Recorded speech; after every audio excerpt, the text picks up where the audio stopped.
Feliz sábado, hermanos. Me da gusto poder dirigirme a ustedes en este sábado, aunque de una forma distinta como lo hacemos cada sábado. Pero creo que estamos contentos porque Dios nos ha bendecido y aunque sea en nuestro hogar podemos adorar a Dios y disfrutar de las bendiciones y también de su palabra en este momento. Quisiera, antes de entrar en el capítulo 10 del libro de Daniel, hacer un breve repaso sobre el capítulo 9 para poder vincular estos dos capítulos. Recordamos que en el capítulo 9 Daniel estaba orando a Dios porque él sabía que ya se iban a cumplir los 70 años de cautiverio.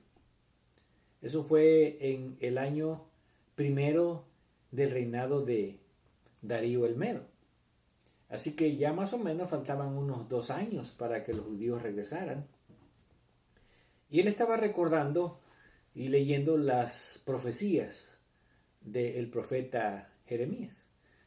Entonces él se puso a orar porque él quería que Dios perdonara a su pueblo para que pudiera restaurarlos, para que pudieran regresar del cautiverio y también para que la ciudad de Jerusalén y el templo pudieran ser restaurados. Pero recordamos que en el capítulo 8 había algo de la profecía de los 2300 días que Daniel no había podido entender. Y eso era el tiempo de la profecía, cuándo la profecía iba a comenzar. Entonces, mientras él estaba orando, antes de que terminara, vino el ángel Gabriel. Recordemos que el ángel Gabriel, más o menos, unos 7 años aproximadamente antes, le había mostrado la interpretación de la profecía de los 2300 días. Y ahora, 7 años después, que Daniel todavía no había entendido el tiempo de esa profecía, viene para explicarle precisamente cuándo iba a comenzar la profecía de los 2300 días. Pero para poder explicar la profecía de los 2300 días, Gabriel le da otra profecía, que es la de las 70 semanas. Entonces, las 70 semanas no fue una visión, fue una profecía. Los 2300 días fueron ambas cosas. Una visión donde vio el carnero y el macho cabrillo y el cuerno pequeño, y donde se le dijo que después de los 2300 días el santuario, que se refería al celestial, iba a ser purificado. Entonces, se le da el punto de partida de los 2300 días, que es el mismo punto de partida de las 70 semanas, cuando se diera la orden para restaurar Jerusalén. Ahora, recordamos que en el libro de Nehemías, en el libro de Esdras, capítulo 4, desde el versículo 4, allí se nos dice que la orden de Ciro fue frustrada. Así que no podemos tomar esa orden porque fue frustrada. Y precisamente en el capítulo 10 vamos a abordar este problema de por qué la orden de Ciro fue frustrada. Después Darío, otro rey persa, en el 520, retoma la orden que Darío había dado en el 537, más o menos 17 años antes. Y entonces Darío ayuda a que finalmente se termine de construir el templo. Pero todavía la orden no había sido completada como Dios deseaba, porque la nación de Israel todavía no estaba organizada ni religiosamente ni políticamente. Finalmente aparece Esdras en el 7º año del reinado de Artajerjes, año 457 a.C. Y allí es donde se completa precisamente esa orden. Por eso es el año que se toma como inicio tanto de las 70 semanas como de los 2300 días. Si nosotros tomamos las 70 semanas, que son, cada semana tiene 7 días, sería 70 por 7, nos dan 490 días, que proféticamente son 490 años. Ahora, los 2300 días proféticamente son 2300 años. Por lo tanto, las 70 semanas que comenzaron en el 457 a.C. nos llevan hasta el año 34 después de Cristo. Y los 2300 que comenzaron en el año 457 a.C. nos van a llevar hasta el año de 1844. Ahora recordamos que las 70 semanas estaba dividida en 3 periodos. El primer periodo fueron 7 años, que iba a ser el tiempo en que se iba a restaurar la ciudad y el muro en la plaza en tiempos difíciles. Así que esos 7 años son 7 semanas son 49 años. Esos 49 años fueron el tiempo de la restauración. Después sigue un periodo de 62 semanas. En esas 62 semanas realmente no se describe ningún evento, pero se divide en esas 62 porque la última que queda para completar las 70, porque 7 más 62 son 69, es la semana más importante. Esa semana comienza con el ungimiento del Mesías. ¿Quién es el Mesías? Allí se le describe como el Santo de los Santos. Algunos creen que es el santuario, pero realmente se refiere a Jesús, porque Jesús fue ungido por el Espíritu Santo para comenzar su ministerio en el año 27. Así que la última semana comienza con el Mesías. Ahora, aunque Jesús nació casi 30 años antes, la relevancia de Jesús es cuando comienza su ministerio. O sea, cuando Jesús es bautizado, allí es hasta el Mesías, porque es cuando Él se declara, se da a conocer como el Mesías. Entonces, esa última semana estaba dividida, ¿verdad?, en 2 partes. A la mitad de la semana iba a cesar la ofrenda y el sacrificio. Quiere decir que todo el sistema de ritos, de ceremonias, de sacrificio del Antiguo Testamento iba a quedar terminada a la mitad de la semana. Eso ocurrió con la muerte de Jesús. Así que Jesús fue crucificado a la mitad de la última semana. Y los otros 3 años y medio que nos llevan hasta el año 34, porque Jesús murió en el año 31, pero murió en la primavera. Y los otros 3 años y medio nos llevarían hasta el otoño del año 34. Allí terminó el tiempo que se había determinado para el pueblo de Dios, que en ese tiempo eran los judíos, para que fueran el pueblo escogido de Dios. Ahora, ellos no aprovecharon esa oportunidad y entonces dejaron de ser el pueblo de Dios. Y en el año 34 ocurrieron los siguientes eventos. En ese año fue el apedreamiento de Esteban. Podemos decir que con eso los judíos sellaron el rechazo de la oportunidad que Dios le había dado. Y ese mismo año, Pablo fue enviado como apóstol a los gentiles. Así que los gentiles a partir del año 34 comienzan a ser el pueblo escogido de Dios. Aunque los judíos no son rechazados, como Pablo dice en Romanos 11, pero ya no son el pueblo exclusivo. Ahora el pueblo de Dios está compuesto tanto de judíos como de gentiles. Entonces, teniendo en cuenta esto, podemos decir que el capítulo 9, ¿verdad?, termina hablando acerca de que se terminaron las 70 semanas, después iba a venir la destrucción de Jerusalén, que se explica en el último versículo, y en el capítulo 10, Daniel empieza diciendo que él había entendido ya la visión. ¿Cuál visión? La visión de los 2300 días. Sin embargo, él presenta algo que le vino palabra de Dios otra vez. Y esa palabra de Dios quiere decir que Daniel está recibiendo una nueva revelación de Dios. Ya no se refiere ahora a los 2300 días. Ahora se refiere a una nueva revelación que va a aparecer después en el capítulo 11 y que tiene que ver con el rey del norte y el rey del sur. Pero esta palabra que aquí aparece, ¿verdad?, es una especie de introducción donde Dios le está describiendo a Daniel el conflicto grande que hay para que los propósitos de Dios se cumplan. Ahora, cuando vamos a este punto, nosotros encontramos en el capítulo 10 que esto ocurrió en el tercer año del rey Ciro. Quiere decir que 2 años después de que Ciro había dado la orden para reconstruir Jerusalén, hay un gran conflicto en la mente de Ciro. ¿Por qué?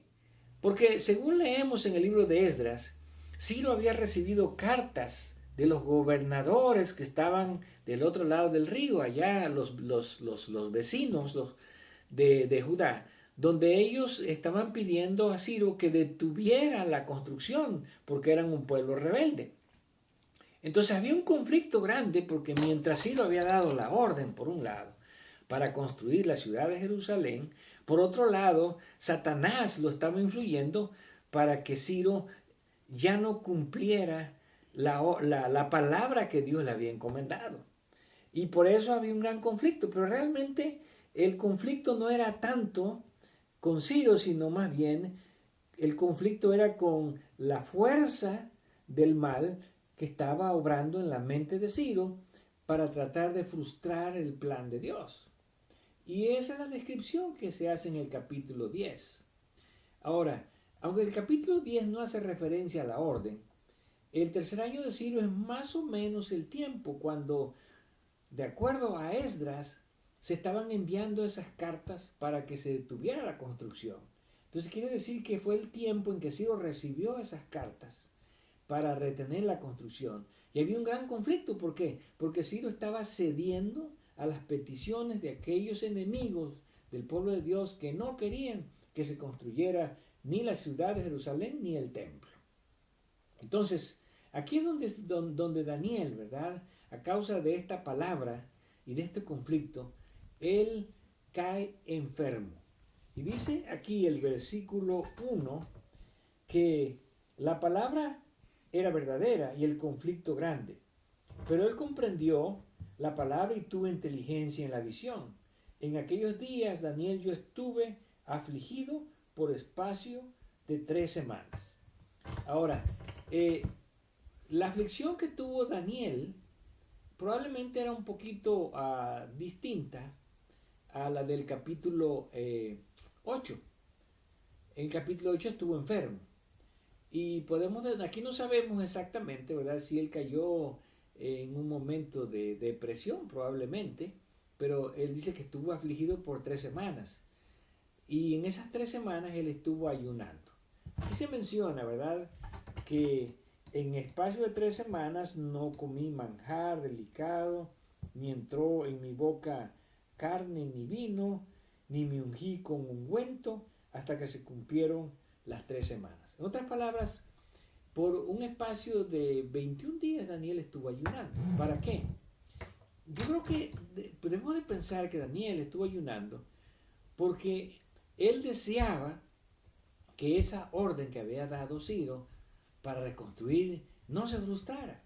Y sin duda la palabra era eso, donde a Daniel se le revela que ese conflicto tenía que ver con la orden de Ciro. ¿Por qué? Porque ahí vamos a ver, ¿verdad?, que en ese momento en que Daniel termina de su ayuno, él recibe una visión de 2 personajes. Primero se le aparece un varón vestido de lino. ¿Quién es este varón vestido de lino? Las características que se dan allí en Daniel capítulo 10 es que este varón vestido de lino es uno de los personas de la Trinidad. Porque dice aquí, ¿verdad?, que su cuerpo era como de berilo, el versículo 6. Y su rostro parecía un relámpago, y sus ojos como antorchas de fuego, y sus brazos y sus pies como de color de bronce bruñido. En otras palabras, todas las características que se dan nos llevan a pensar que este varón vestido de lino era el mismo Miguel, que es uno de los dos personajes que se menciona en el capítulo 10. En otras palabras, era el mismo Jesús, porque tiene las características no de un ángel, sino de la divinidad. Entonces, viene primero Miguel, ¿verdad? Y con esa visión que él tiene de Jesús o de ese varón vestido de lino, Daniel cayó como desmayado y quedó dormido, pero después el mismo personaje, ¿verdad? O una mano, se puede referir a la misma mano del varón vestido de lino, o puede ser también que el otro personaje que aparece allí, que es el ángel Gabriel, lo haya fortalecido. Entonces, después que Daniel se recupera y es fortalecido, entonces se le da la explicación. Y podemos decir, ¿verdad?, que en el versículo 16, cuando dice, pero he aquí uno con semejanza de hijo de hombre tocó mis labios. Entonces abrí mi boca y hablé, y dije al que estaba delante de mí, Señor mío, con la visión me ha sobrevenido dolores y no me queda fuerza. Ahora, este que es semejante a un hijo de hombre, puede ser, ¿verdad? Alguien podría pensar, bueno, se refiere a Jesús. Pero de acuerdo al contexto pareciera más que se refiere a Gabriel. ¿Por qué? Porque Daniel empieza a hablar con este personaje y le dice, ¿cómo pues podrá el siervo de mi señor hablar con mi señor? Porque al instante me faltó la fuerza y no me quedó aliento. Y aquel que tenía semejanza de hombre me tocó otra vez y me fortaleció. Quiere decir que es el mismo personaje, ¿verdad? Que en este caso ya no se refiere a Jesús, sino se refiere a Gabriel. Y me dijo, muy amado, no temas, la paz sea contigo. Esfuérzate y aliéntate. Y mientras él me hablaba, recobré las fuerzas y dije, hable mi Señor, porque me has fortalecido. Y él me dijo, ¿sabes por qué he venido a ti? Porque ahora tengo que volver para pelear contra el rey de Persia. Y al terminar con él, el príncipe de Grecia vendrá. Pero yo te declararé lo que está escrito en el libro de la verdad.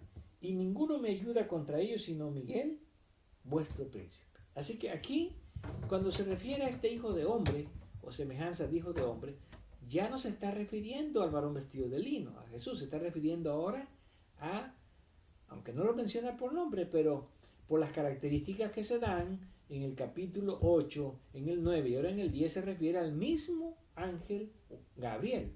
Entonces Gabriel le viene a decir a Daniel que él ha estado peleando contra el rey de Persia. ¿Quién es el rey de Persia? Es Ciro, porque es el tercer año de Ciro, no hay otro rey de Persia. Ahora, el rey de Persia, ¿verdad? Cuando él habla de estoy luchando contra el rey de Persia, debemos entender que no es que el ángel Gabriel estuviera contendiendo exactamente con Ciro, sino más bien estaba contendiendo contra aquel que estaba influenciando a Ciro para que no cumpliera con los propósitos de Dios. Y el que estaba influenciando a Ciro, ¿quién era? Pues el enemigo, Satanás. Entonces, la lucha era por lo siguiente. Satanás estaba tratando de que Ciro hiciera caso a los enemigos para que no continuaran con el plan de Dios de reconstruir Jerusalén y el templo. Y por otro lado, Gabriel lo estaba tratando de convencer de que Ciro siguiera adelante con sus planes. Pero la lucha era tan intensa, ¿verdad? Porque Ciro estaba inclinado más a hacer caso al enemigo que al ángel Gabriel, que inclusive tuvo que venir Miguel. ¿Quién es Miguel? El mismo Jesús tuvo que venir a ayudarlo. Y el conflicto fue muy grande. Cuando terminara, entonces iba a aparecer, ¿verdad?, el rey de Grecia. En este caso se refería a Alejandro. Ahora, ¿cuál fue el resultado? Aquí no se dice del resultado, pero sabemos cuál fue el resultado. El resultado que vemos en esta es que la orden de Ciro quedó frustrada. Eso significa que al final Ciro cedió más en el conflicto al mal que al bien. Fue más influenciado por el enemigo, por Satanás, que por el ángel Gabriel y por el arcángel Miguel, que es Jesús. Lo cual significa que es muy complicado a veces para Dios hacer que las personas cumplan su voluntad. Cuando el hombre no quiere hacer la voluntad de Dios, Dios no puede obligarlo. Y aunque estaban influyendo espiritualmente a Ciro, lo que podemos ver es que al final Ciro no quiso ceder para hacer la voluntad de Dios. Se dejó influenciar por el enemigo y frustró el propósito de Dios. Y en ese sentido podemos ver que en el gran conflicto, no siempre, aunque Dios es más poderoso, aunque el arcángel Miguel es más poderoso que Jesús, el ángel Gabriel es más poderoso que el enemigo, pero Dios no obliga a nadie, porque Dios solamente influye en las personas, en las mentes, para que las personas tomen las decisiones. Y en este caso, Ciro desafortunadamente no tomó la decisión que Dios quería que tomara. Y se dejó influenciar y finalmente el plan, la palabra que él había tomado de reconstruir, de acuerdo al libro de Esdras, quedó frustrada durante el tiempo, el reinado de Ciro. Esto ojalá que nos ayude para que cuando esa lucha en nuestra vida se desarrolle entre el mal que quiere conducirnos a lo malo y el bien que quiere llevarnos a hacer la voluntad de Dios, nosotros tengamos la voluntad, la fuerza y podamos tomar la decisión de hacer la voluntad de Dios y rechazar al enemigo. Que esta lección de Daniel nos ayude para que cuando estemos en ese conflicto podamos ponernos de parte de Dios, de parte de Jesús, y de esa manera poder cumplir los propósitos de Dios. Que el Señor les bendiga y que podamos seguir disfrutando de este hermoso sábado.